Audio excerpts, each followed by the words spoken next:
నేను పటారు ఆంజనేయులని నేను సహకార ఉద్యమంలో భాగస్వామినై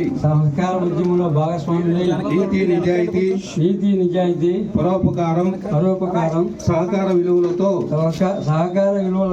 నాకు అప్పగించిన సంఘ నిర్వహణ విధులను అంకిత భావంతో బాధ్యతగా నిర్వహిస్తానని సంఘ బైల సహకార చట్టములను గౌరవించి పేద బలహీన వర్గాల రైతు సభ్యుల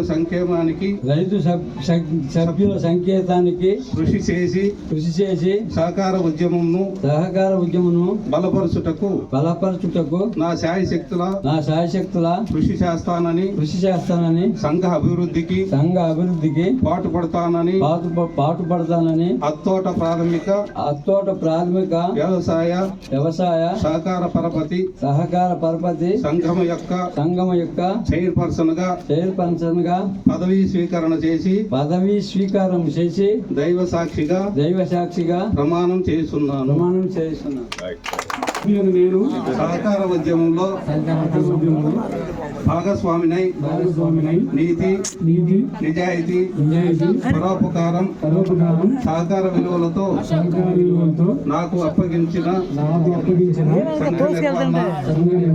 విధులను అంకిత భావంతో బాధ్యతగా నిర్వహిస్తానని సంఘ బైలా సహకార చట్టములను గౌరవించి పేద బలహీన వర్గాల రైతు సభ్యుల సంక్షేమానికి కృషి చేసి సహకార ఉద్యమమును బలపరచుటకు నా శాయశక్తుల కృషి చేస్తానని సంఘ అభివృద్ధికి పాటుపడతానని అత్తోట ప్రాథమిక వ్యవసాయ సహకార పరపతి సంఘం యొక్క సభ్యునిగా పదవీ స్వీకరణ చేసి దైవ సాక్షిగా ప్రమాణం చేస్తున్నాను.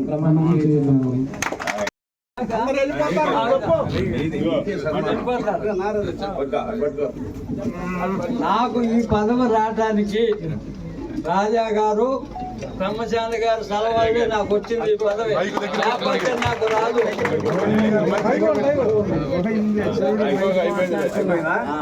ఏం చేస్తా కూడా చెప్పు, చేస్తానని చెబుతున్నా. నా వల్ల కూటమి ప్రభుత్వం ఎవరైనా నాకు తోడుగా ఉంటే ఏదైనా చేయడానికి సిద్ధమే.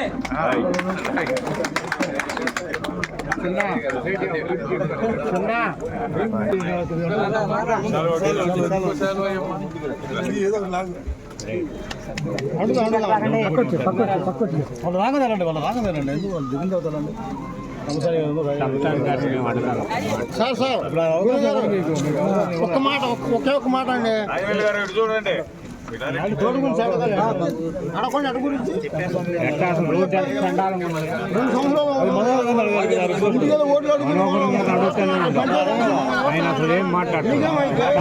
అధ్యక్షులుగా ప్రమాణ స్వీకారం చేస్తున్నటువంటి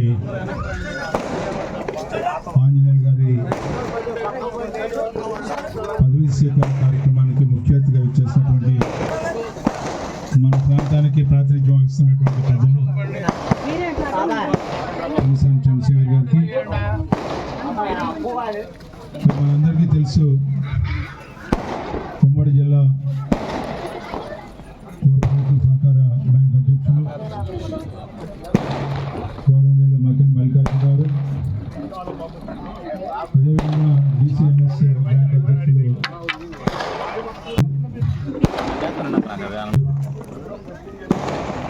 అధ్యక్షులు వేదిక మీద ఉన్న గ్రామ నాయకత్వం, మండల నాయకత్వం అందరుకుంటూ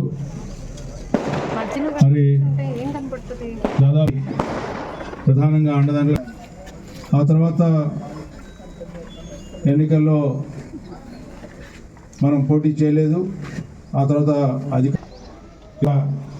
రాముడికి లక్ష్మణుడు ఎట్టాగో రాముడు ఉన్నంతకాలం లక్ష్మణులాగా పనిచేసినటువంటి ఆంజనేయులు గారు ఆ తర్వాత ఉంటుంది ఇప్పుడు, ఎందుకంటే రైతు వారి కాబట్టి ఆ రైతు పని చేసుకోవటం, ఆ కాలువలు బాగా చేసుకోవటం, ఆ బ్రిడ్జిలు కట్టియటం, ఆ డబ్బులు కూడా రాలేదయ్యా అంటూ ఉంటాడు ఊరినే బాధగా నాతో.